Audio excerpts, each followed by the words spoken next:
Olá, você meu amigo, você minha amiga, vocês meus irmãos de Ideal Espírita, você que nos acompanha aqui na página Estação da Luz Espírita, nossos agradecimentos pela sua bondade, pelo seu carinho e a sua assistência. Nós vamos reproduzir em instantes um programa especial, programa número 40, Viver é Sempre Melhor, com Silva Almeida, do Rio de Janeiro, na Web Rádio Estação da Luz. No programa de hoje nós vamos tratar daqui um instantinho, mas antes nós vamos falar sobre a página Estação da Luz Espírita. A nossa página não tem fins lucrativos, o objetivo é a divulgação da doutrina. Por isso você vai encontrar aqui um acervo excepcional. Livros, textos, palestras, entrevistas, áudios e agora os programas produzidos pela Web Rádio Estação da Luz. E nesse programa número 40, Viver é Sempre Melhor, com Silva Almeida, do Rio de Janeiro, aqui na Estação da Luz, você vai encontrar exatamente uma narrativa extraordinária que Silva faz com os trabalhos técnicos de Eléo Tavares sobre o livro Memórias de um Suicida, de Ivone A. Pereira. Ela descreve a história de um irmão suicida e aí você vai tomar conhecimento. Você que é espírita, você que já leu a história, que não leu, não se preocupe. Você vai, se já leu, você vai relembrar fatos extraordinários, ensinamentos excepcionais. Se não leu ainda, esta é a oportunidade. Queremos agradecer mais uma vez por estar conosco e vamos ao programa. Muitíssimo obrigado.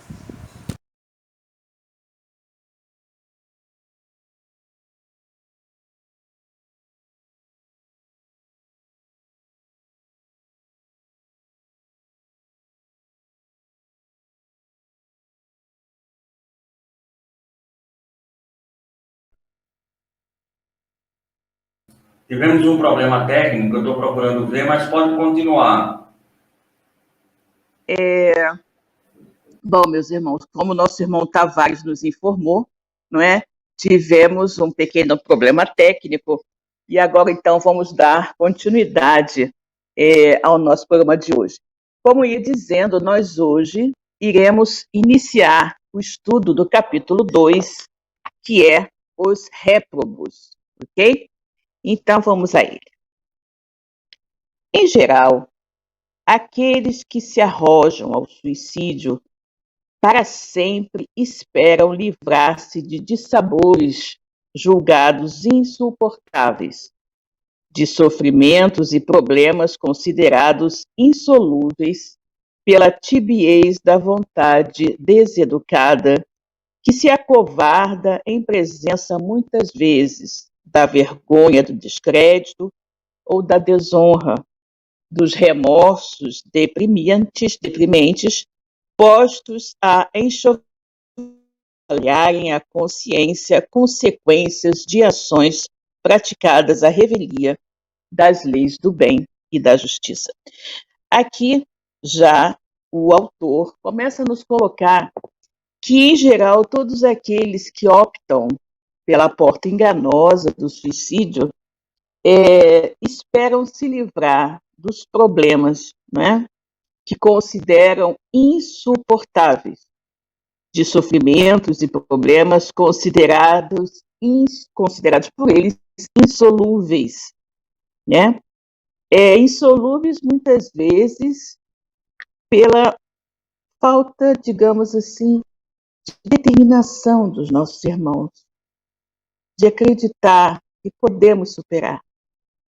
Não importa o tipo de problema que estejamos vivenciando, nós somos absolutamente capazes de superá-los.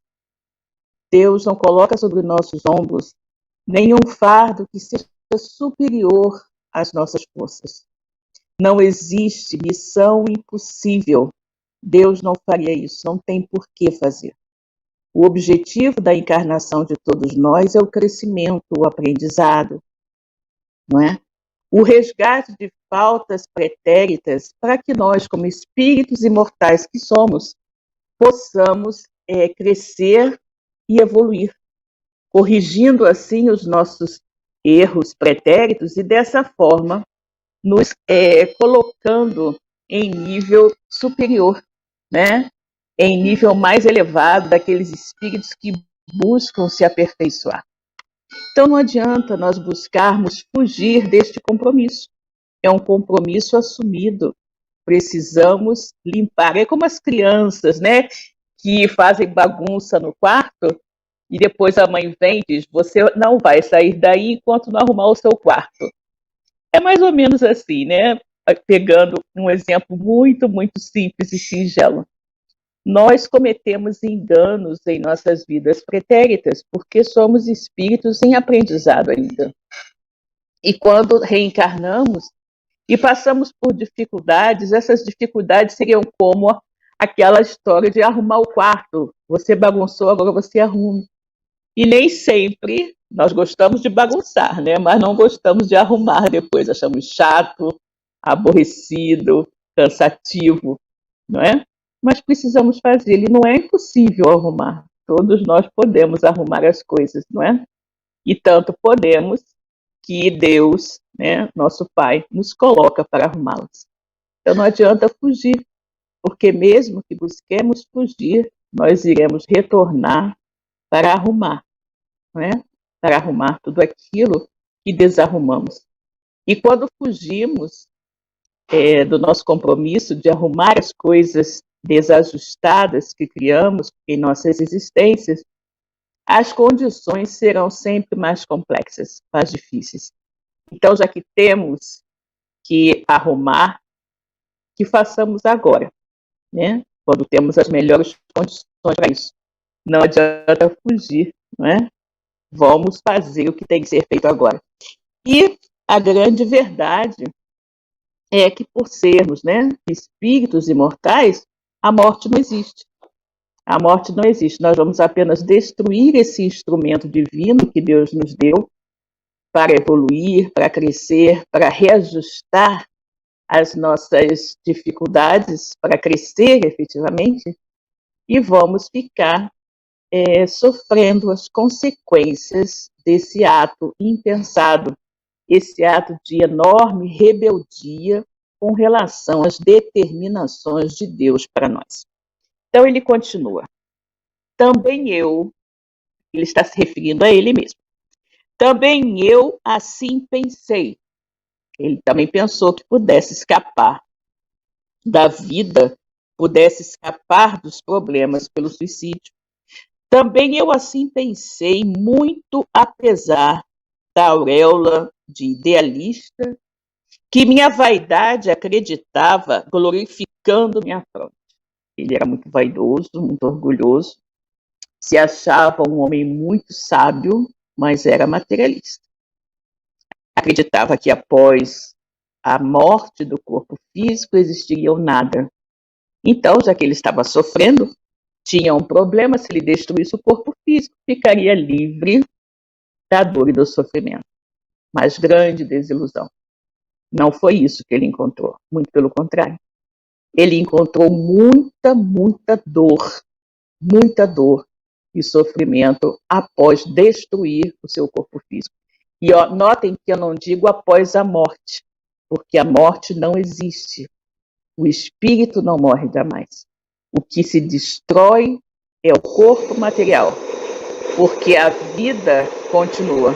Só que após o suicídio, a vida continua de uma maneira muito mais dolorosa do que estava sendo antes. E aí ele prossegue. Enganei-me, porém, e lutas infinitamente mais vivas e mais ríspidas esperavam-me adentro do túmulo, a fim de me chicotearem a alma de descrente e revel, com merecida justiça. As primeiras horas que se seguiram ao gesto brutal de que usei para comigo mesmo, ou seja, logo depois do suicídio, passaram-se sem que verdadeiramente eu pudesse dar acordo de mim. Meu espírito, rudemente violentado, como que desmaiara, sofrendo ignóbil colapso. Os sentidos, as faculdades que traduzem o eu racional, paralisaram-se como se indescritível cataclismo houvesse desbaratado o mundo, prevalecendo, porém, acima dos destroços, a sensação forte do aniquilamento, que sobre meu ser acabava de cair. Ou seja, ele, quando perpetrou o suicídio, né, e no caso aqui foi um tiro que ele deu em si mesmo, ele meio que se sentiu um pouco que atordoado, né, meio desfalecido, mas ainda sentia como se o corpo tivesse sido totalmente estraçalhado, mas ele sentia, ele percebia isso. Fora como se aquele estampido, o tiro, fora como se aquele estampido maldito,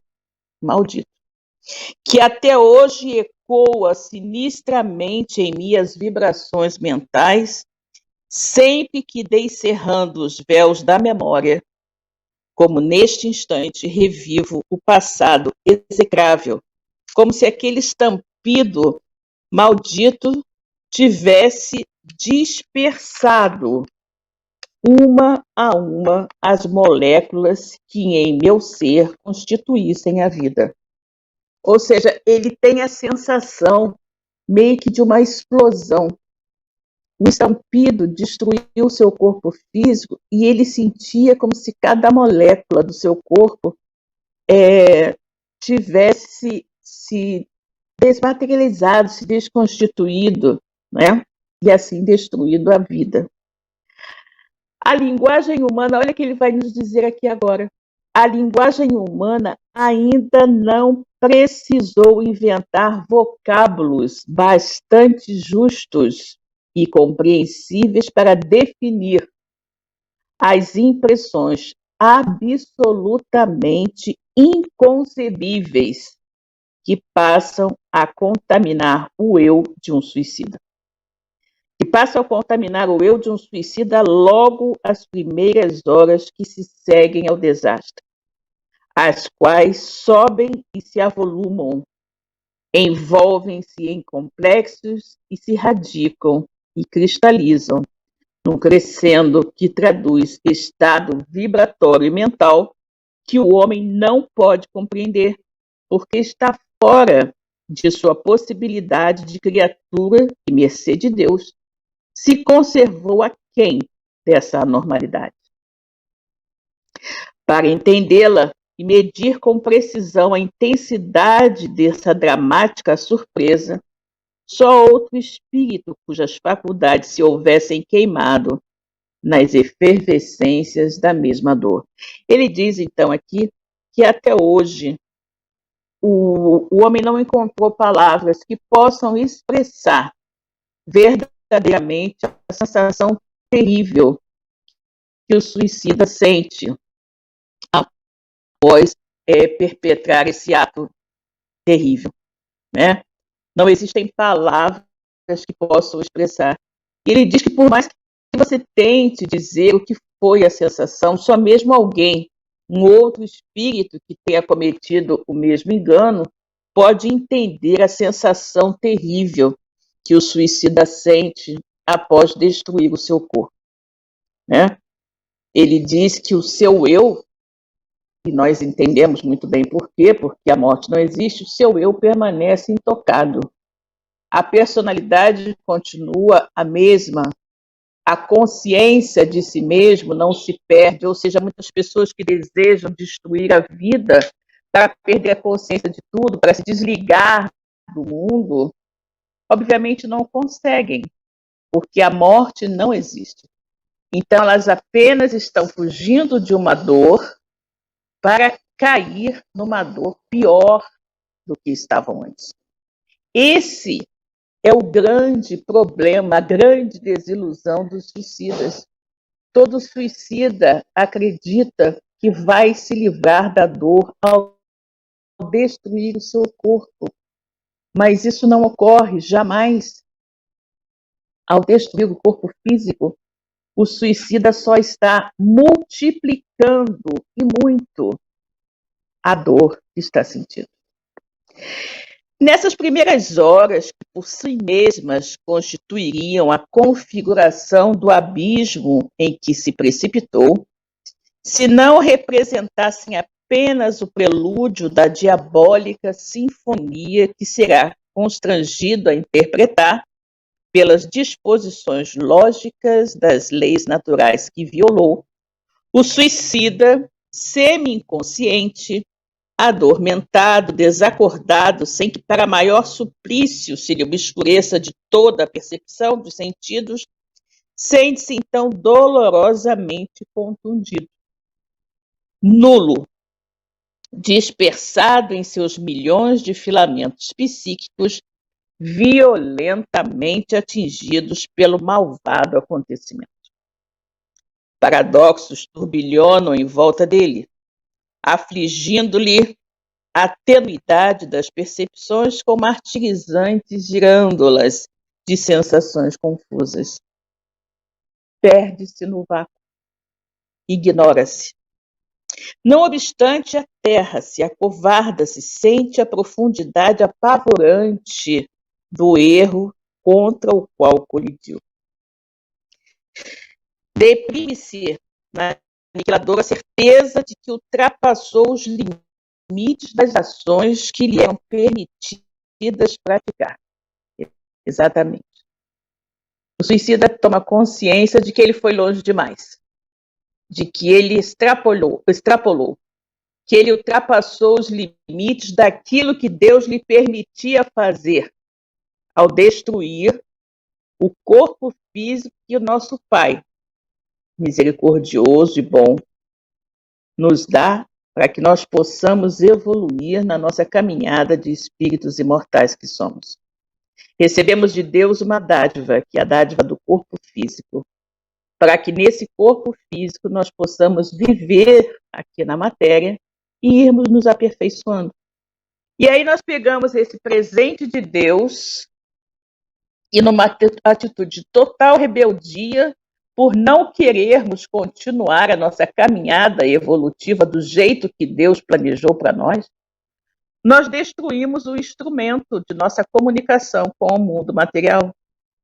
Ou seja, é um ato de total revolta, rebeldia total contra Deus. E o que nós podemos esperar dessa atitude rebel contra a determinação divina? Que nós possamos realmente fugir? Será que é tão fácil assim fugir do que Deus, nosso Pai Criador, organiza para nós e que Ele sabe ser aquilo que nós mais precisamos? Óbvio que não. Porque se nós, com esse ato, conseguíssemos fugir das determinações de Deus, seria muito fácil, nós seríamos maiores do que Deus. Mas não é assim que acontece. Ninguém pode escapar daquilo que Deus prepara para nós. E se nós agimos desta maneira, não é? É porque nós somos muito tolos e ingênuos de acreditar que podemos ser mais espertos do que Deus.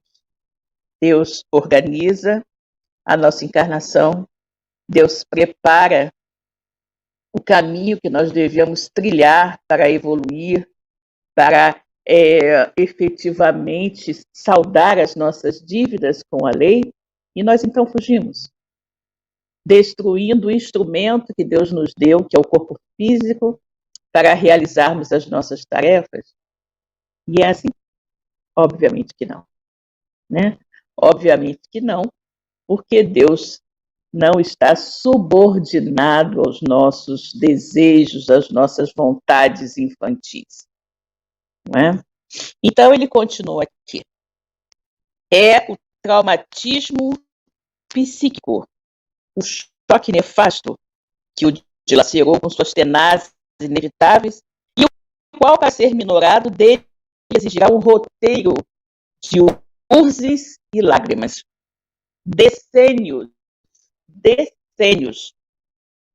de rijos testemunhos até que se reconduza às vias naturais do progresso que foram interrompidas pelo ato arbitrário e contraproducente do suicídio, né? Então, ele está vendo aqui que após essa atitude impensada, nós teremos que passar por provações muito maiores durante muito tempo, decênios, às vezes séculos, até que possamos reconstituir o nosso corpo e ter uma nova oportunidade para resgatar esse erro. Pouco a pouco sentir, ressuscitando das sombras. Olha o que acontece. Aos pouquinhos ele vai sentindo que está acordando daquilo que ele pensou ser o fim de tudo, né? Então, pouco a pouco, sentir, ressuscitando das sombras confusas em que mergulhei, meu pobre espírito. O espírito continua vivo, após a queda do corpo físico. O atributo máximo que a paternidade divina impôs sobre aqueles que, no decorrer dos milênios, deverão refletir sua imagem e semelhança. A consciência, a memória, o divino dom de pensar. Então, ele observa que após o ato, né, após o tiro que ele deu contra si mesmo, ele ficou meio que desacordado, meio perdido. Mas, para seu dissabor, né, para sua grande surpresa, pouco a pouco ele foi acordando. Ele foi meio que ressuscitando daquelas sombras, né, daquele mergulho nas trevas em que ele havia se jogado como espírito. E aí ele vai tomando de novo consciência de si mesmo, memória do que havia acontecido e a capacidade de pensar. Ou seja, nada se perdeu. Ele destruiu o seu corpo físico e é isso que a maioria dos suicidas faz. Pensa que destruindo o corpo físico vai perder a noção de si mesmo, a identidade, a personalidade, a lembrança daquilo que o está atormentando, mas infelizmente não é assim. Não é assim que funciona. Muito pelo contrário. Ao destruir o corpo físico, o suicida apenas torna a sua vida mais difícil, mais dolorosa. E é isso que nós estamos vendo aqui nesse livro, ao conhecer o destino do suicida Camilo Cândido Botelho. Ele nos relata aqui em minúcias tudo o que ele vivenciou após ter destruído o seu corpo físico. E aí ele diz: senti-me enregelar de frio, tiritava, impressão incômoda de que vestes de gelo se me apegavam ao corpo. Provocou-me inavaliável mal-estar. Senti um frio terrível. Faltava-me, ao demais, o ar para o livre mecanismo dos pulmões, o que me levou a crer que, uma vez que eu me desejara furtar a vida, era a morte que se aproximava com seu cortejo de sintomas dilacerantes. Sentiu frio, então ele sentiu um frio enorme e, ao mesmo tempo, dificuldade de respirar. E aí ele pensou, não, eu tentei me matar, né? Então deve ser a morte que está chegando. Ele não tinha consciência do que tinha acontecido efetivamente. Odores, olha só.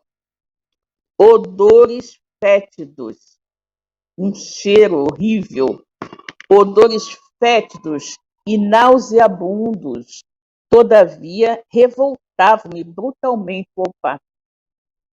Ele sentiu um cheiro horrível, cheiro de podre, horroroso.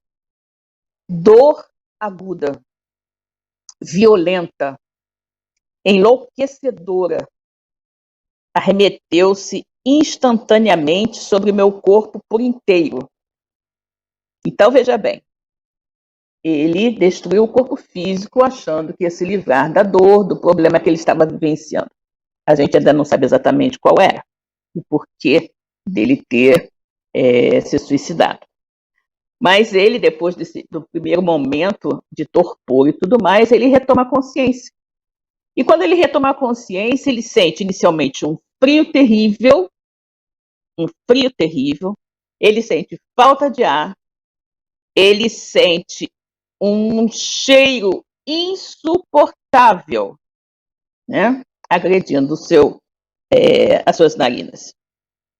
E essa dor aguda, violenta, uma dor enlouquecedora, que arremeteu-se instantaneamente sobre meu corpo por inteiro, localizando-se particularmente no cérebro e iniciando-se no aparelho auditivo. Naturalmente, foi onde ele deu tiro no ouvido. Então, ele sentia a dor terrível do projétil que havia penetrado, né, no seu aparelho auditivo e explodido sua cabeça, né? Ou seja, o efeito, o momento, o ato do suicídio, a forma como a pessoa destrói o seu corpo físico, isso fica ressoando no espírito, né? Se repete o tempo todo aquela dor do momento da destruição do corpo. E aí ele diz: presa de convulsões indescritíveis de dor física, levei a destra ao ouvido direito. O sangue corria. Ele percebe o sangue correndo do orifício causado pelo projétil da arma de fogo de que me servira para o suicídio. E manchou-me as mãos, as vestes do corpo. Então você vê que quando ele acorda, né, ele sente frio, ele sente falta de ar, ele sente uma dor terrível, né? Aí leva a mão ao local onde ele havia dado o tiro, vê o sangue escorrendo, e esse sangue suja sua mão, suja suas roupas, suja seu corpo, né? Eu nada enxergava, porém, ele não enxergava nada. Convém recordar que meu suicídio derivou-se da revolta por me encontrar cego, expiação que considerei superior às minhas forças, injusta punição da natureza aos meus olhos necessitados de ver, para que me fosse dado obter pelo trabalho a subsistência honrada e altiva. Aqui, então, nós temos a razão do suicídio de Camilo Cândido Botelho. Ele havia ficado cego e não aceitou a prova da cegueira. Ele acreditou que isso foi injusto, não é? Que foi superior à sua capacidade de suportar, que ele precisava ver, que ele precisava enxergar, para que ele pudesse trabalhar e garantir a sua subsistência. E olha como ele coloca: honrada e altiva. Olha o orgulho aí. Ele queria uma subsistência honrada e altiva, e ele achava que cego não poderia ser assim. Então, já que eu não posso viver como eu quero viver, enxergando, então eu destruo a minha vida, eu me mato e não vivo mais. Essa é a ilusão do suicida. Ele achou que, nesse caso, ele poderia fazer o quê? Burlar a lei divina. Ele poderia agir contra a vontade de Deus. Deus havia determinado, não é, que ele passasse pela prova da cegueira, mas na hora da prova ele disse: não quero. Não quero, então me mato. Eu não quero ser cego, então me mato. Achando que ao destruir o corpo físico, ele ficaria livre da cegueira. Mas observa aqui o que ele diz: continua cego. Só que agora ele não está apenas cego, ele está cego, ele tem um frio terrível, ele não consegue respirar direito, ele tem uma dor lancinante na cabeça, escorre sangue do seu ouvido, e foi onde ele atirou, né, na cabeça. Ou seja, está efetivamente numa situação infinitamente pior do que antes do suicídio. Sentia-me, como ele diz, pois ainda cego, e para cúmulo do meu estado de desorientação, encontrava-me ferido. Tão somente ferido e não morto. Ele diz que está ferido, mas não está morto. Ele acha que o suicídio não deu certo, que ele levou um tiro, mas que não morreu, está só ferido. Porque a vida continuava em mim como antes do suicídio. Ou seja, a morte não existe. Então ele continuava se sentindo tão vivo quanto antes do suicídio. Passei a reunir ideias, malgrado meu, embora eu não quisesse. Revi minha vida em retrospecto até a infância. E sem mesmo omitir o drama do último ato, programação extra sobre minha inteira responsabilidade.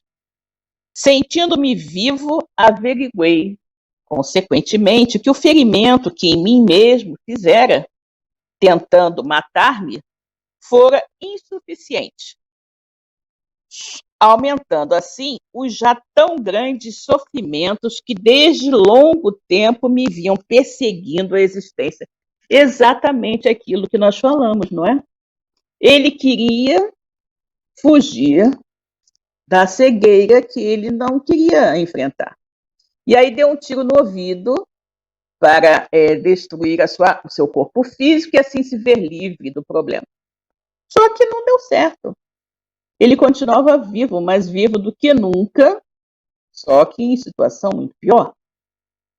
Supus-me preso a um leito de hospital ou em minha própria casa. Como ele estava vivo, sangrando, ele achou o quê? Que o suicídio não tinha dado certo, que ele continuava vivo, né? Talvez estivesse no hospital ou mesmo na casa dele e tudo mais. Mas a impossibilidade de reconhecer o local, pois nada havia, ele continuava cego, não estava vendo nada. Os incômodos que me afligiam, a solidão que me rodeava, entraram a me angustiar profundamente, enquanto lúgubres pressentimentos me avisavam de que acontecimentos irremediáveis se haviam confirmado. Bradei por meus familiares, ele começou a chamar pelos familiares dele, né?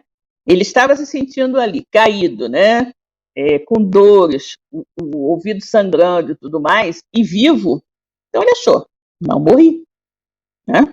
E aí começou a gritar pela família. Bradei por meus familiares, por amigos que eu conhecia, afeiçoados bastante para me acompanhar em momentos críticos.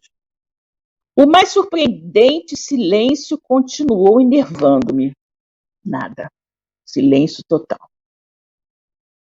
Indaguei mal-humorado por enfermeiros, por médicos que possivelmente me atenderiam, dado que me não encontrasse em minha residência, e sim retido em algum hospital. Por serviçais, criados, fosse quem fosse, que me obsequiasse, abrindo as janelas do aposento, onde me supunha recolhido a fim de que correntes de ar purificado me reconfortassem os pulmões, que me favorecessem coberturas quentes, acendessem a lareira para amenizar a gelidez que me entorpecia os membros, providenciando bálsamo às dores que me supliciavam o organismo, e alimento e água, porque eu tinha fome e tinha sede. Então, o que nós vemos aqui? Ele, após os momentos, não sabemos exatamente quantos, de entorpecimento, né? Ele acorda.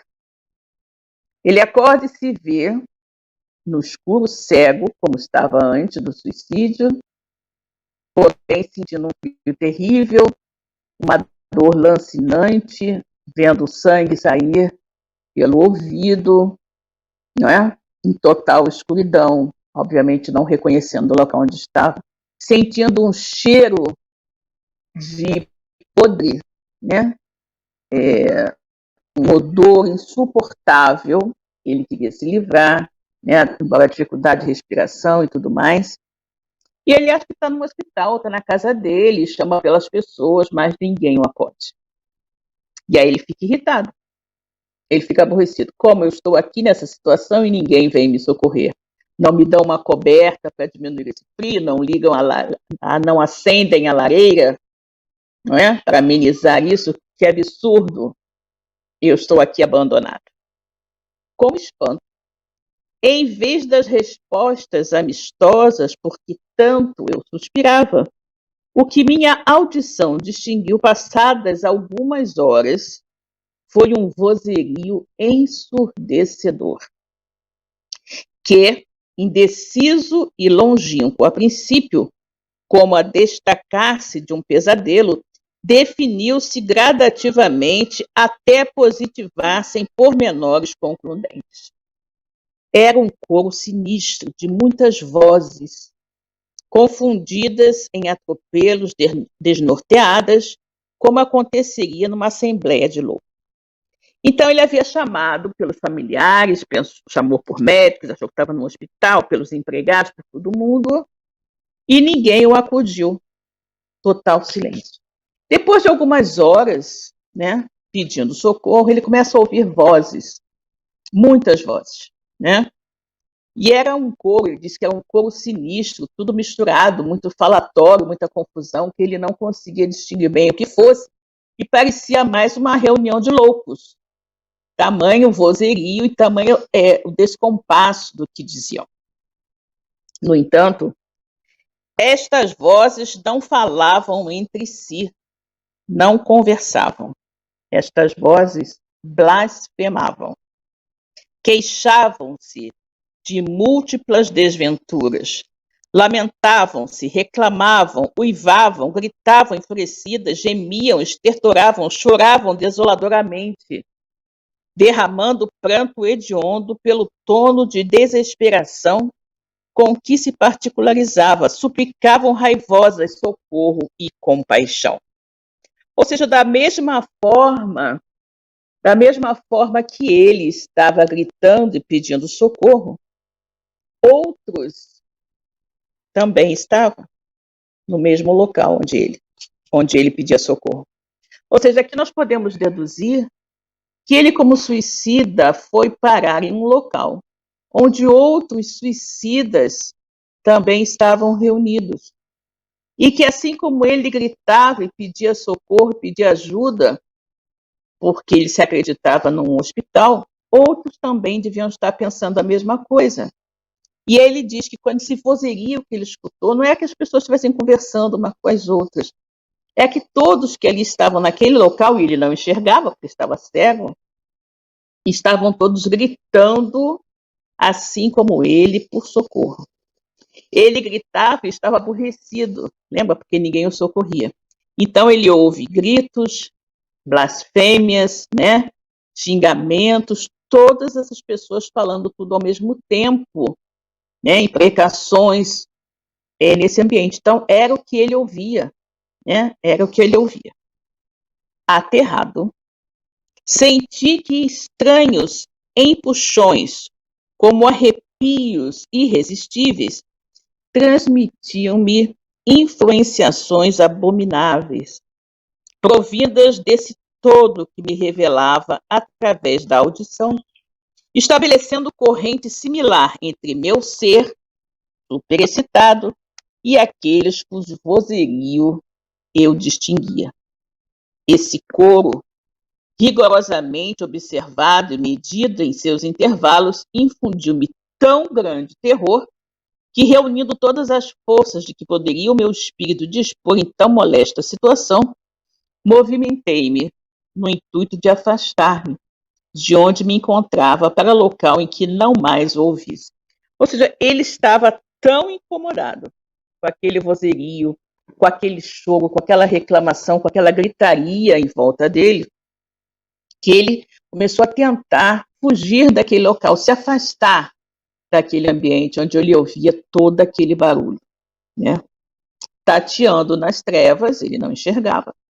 Tateando nas trevas, tentei caminhar, mas dir-se-ia que raízes vigorosas plantavam-me naquele lugar úmido e gelado em que me deparava. Ele não conseguia sair de onde ele estava. Ele disse que era como se ele estivesse chumbado ali com raízes e não pudesse sair daquele local úmido e gelado onde ele se encontrava. Não podia despegar-me, sim. Eram cadeias pesadas, correntes, né? Que me escravizavam, raízes cheias de seiva que me tinham brilhetado naquele extraordinário leito por mim desconhecido, impossibilitando-me o desejado afastamento. Aliás, como fugir? Como fugir se estava ferido? desfazendo-me em hemorragias internas, manchadas as vestes de sangue e cego, positivamente cego. Como apresentar-me a público em tão repugnante estado? Ele queria fugir do local. Queria fugir das vozes, dos gritos, dos choros, das blasfêmias, de tudo que ele ouvia o tempo inteiro. Queria sair daquele local frio, né? Buscar socorro para si mesmo, pois seu ouvido continuava saindo sangue, ele sentia muita dor, ele se esforça e começa a andar no escuro, tateando aqui e ali, mas ele vê que ele não consegue se afastar dali. Ele não consegue ir para lugar nenhum, ele não consegue sair dali. A covardia. A mesma hidra que me atraíra para o abismo, em que agora me convulsionava, alongou ainda mais seus tentáculos insaciáveis e colheu-me irremediavelmente. Esqueci-me de que era homem, ainda uma segunda vez, e que cumpria lutar para tentar vitória, fosse a que preço fosse de sofrimento. Então, naquele momento, ele diz que ele outra vez se deixou levar pela covardia, e esquecendo que era um homem, né? Ele se deixou vencer pela covardia, né? E pela segunda vez ele tentou fugir do sofrimento e não enfrentar a situação como deveria enfrentar, né? Reduzi-me por isso à miséria do vencido. E considerando insolúvel a situação, entreguei-me às lágrimas e chorei angustiosamente, ignorando o que tentar para meu socorro. Mas enquanto me desfazia em prantos, o coro de loucos, sempre o mesmo coro de loucos, trágico, funéreo, regular, como o pêndulo de um relógio, acompanhava-me com singular similitude, atraindo-me como se emanado de irresistível afinidades. Ou seja, ele se vendo naquela situação, ele chorou, ele não teve coragem, de novo, ele não teve coragem de enfrentar a situação. E aí o que ele fez? Chorou, desesperado. Mas o seu choro não foi suficiente para libertá-lo daquela situação, pois os gritos, né? Aquele coro de loucos, como ele diz, continuava ali o tempo todo na sua cabeça, né? Ele não conseguia se livrar daquela situação. E aí ele continua dizendo: insisti no desejo de me furtar a terrível audição. Ele queria parar de ouvir aquilo. Após esforços desesperados, levantei. Meu corpo enregelado, os músculos retesados por entorpecimento geral, dificultavam-me sobremodo o intento. Ele não conseguia andar. Todavia, levantei-me. E ao fazê-lo, porém, cheiro penetrante de sangue e vísceras putrefatas reacendeu em torno, repugnando-me até as náuseas. Partia do local exato em que eu estivera dormindo.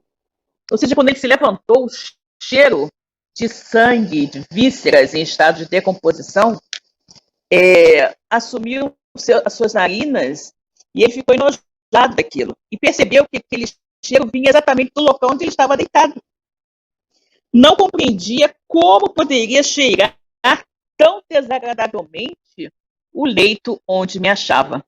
Para mim, seria o mesmo que me acolhia todas as noites. Ele achava que estava na cama dele. Ele achava que estava na cama. Então, como é que pedia tanto o local onde ele estava?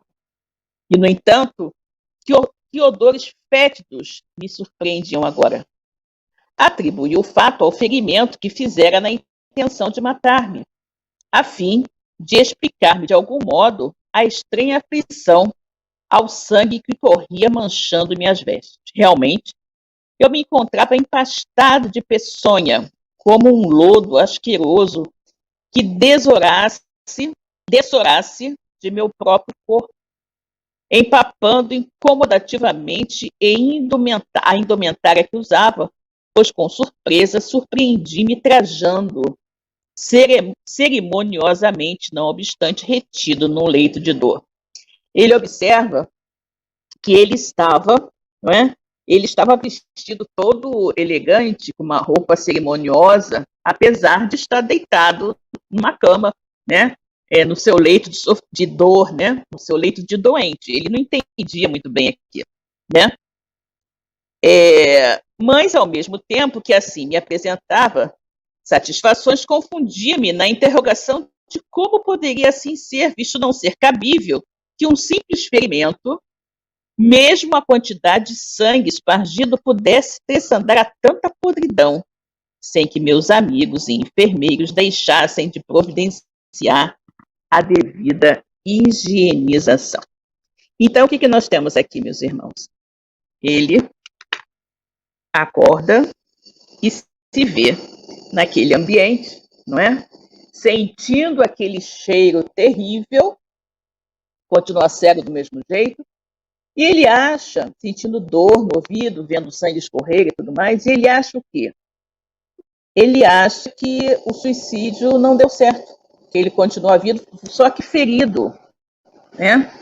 E aí ele chama por socorro, pede socorro, e ninguém vem ajudar. Ele fica aborrecido, escuta muitos barulhos de gritos e de imprecações de outras pessoas que talvez estivessem na mesma situação que ele. E buscando se furtar aquele barulho, aquele local desagradável, ele busca se levantar. Então, reunindo suas forças, ele levanta. Só que quando ele levanta de onde ele estava deitado, ele sente mais forte ainda um cheiro terrível de sangue, né, de vísceras em decomposição, aquele cheiro terrivelmente nauseabundo. Ele não entende por quê. Ele observa também que ele está vestido com roupas, digamos assim, de cerimônia, roupas de gala, e acha estranho que ele estivesse vestido daquela maneira, deitado na cama. E também quando ele levanta, né, que ele sente aquele cheiro, ele fala, será que é do ferimento? Mas que coisa! Como é que pode estar fedendo tanto esse ferimento?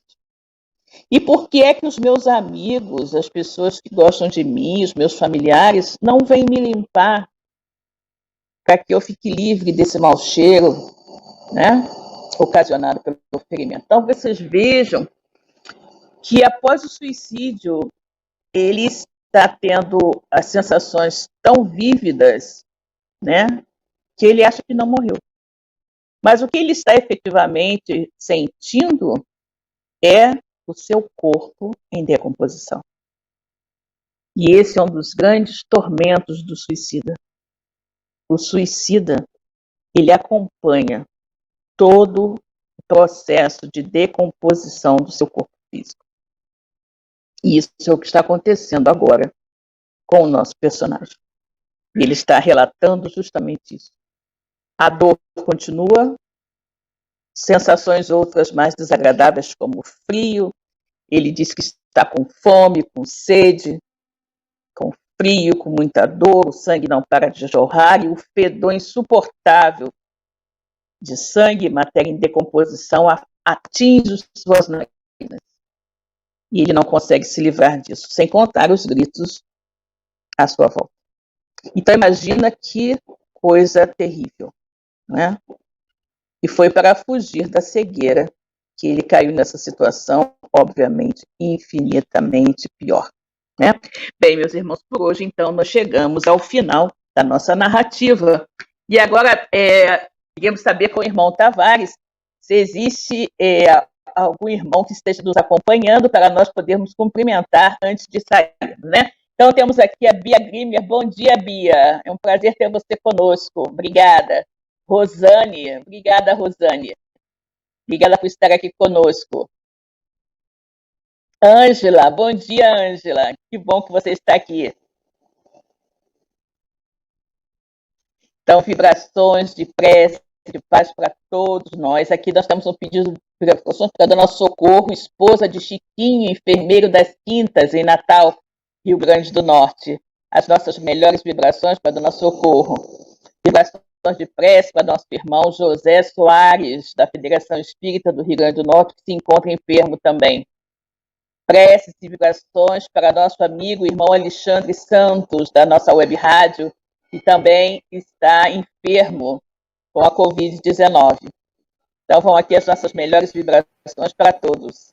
Silvia, deixa eu lhe fazer uma pergunta. O Camilo, ele se matou devido a uma cegueira, não é isso? Ele ficou cego e não conseguiu compreender, o que normalmente não justifica o suicídio, mas é normal. A pessoa que tem a visão impede, ela deve entrar no parafuso, é algo terrível.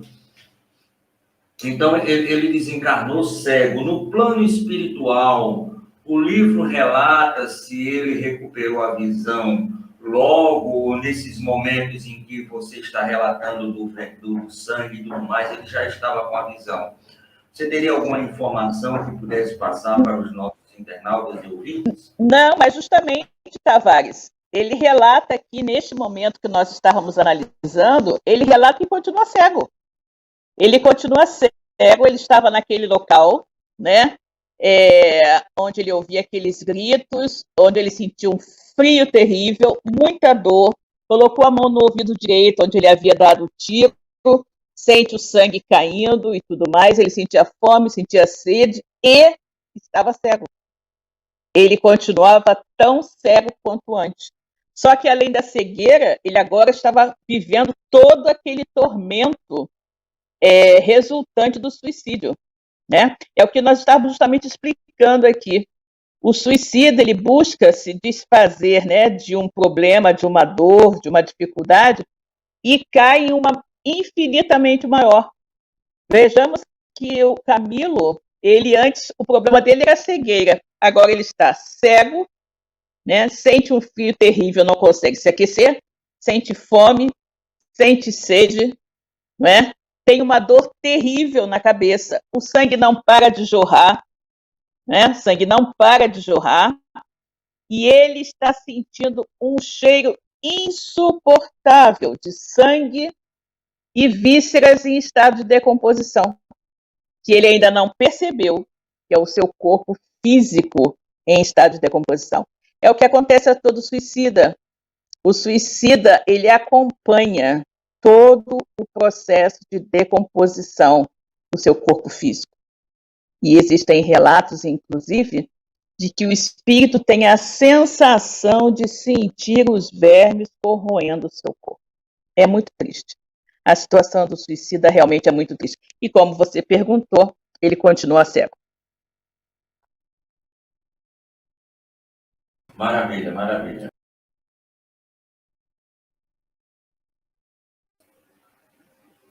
Eu não tenho mais nenhuma pergunta, aqui só as vibrações mesmo.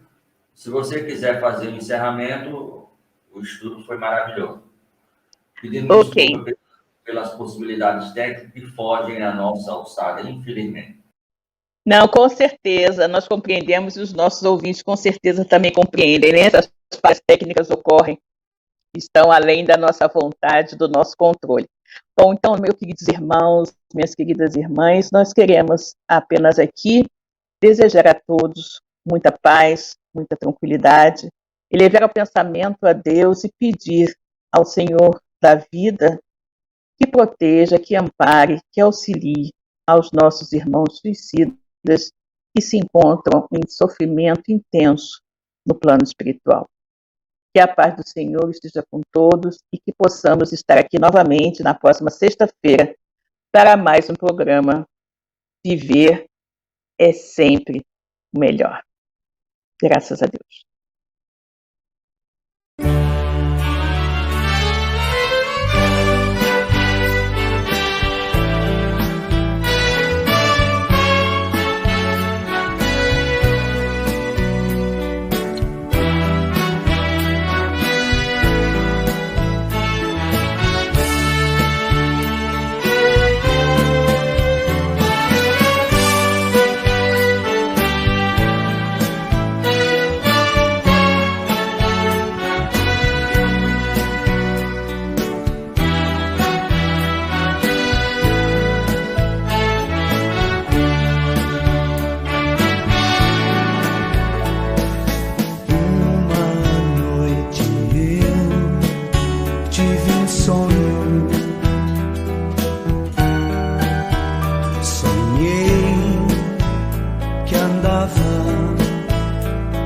praia e através do céu passavam cenas da minha vida. Em cada cena que passava, percebi que na areia dos pares de pegadas eram deixados. Um era meu, o outro do Senhor. Um era meu, o outro do Senhor. Mais uma cena me entristeceu. Em algumas horas da minha vida,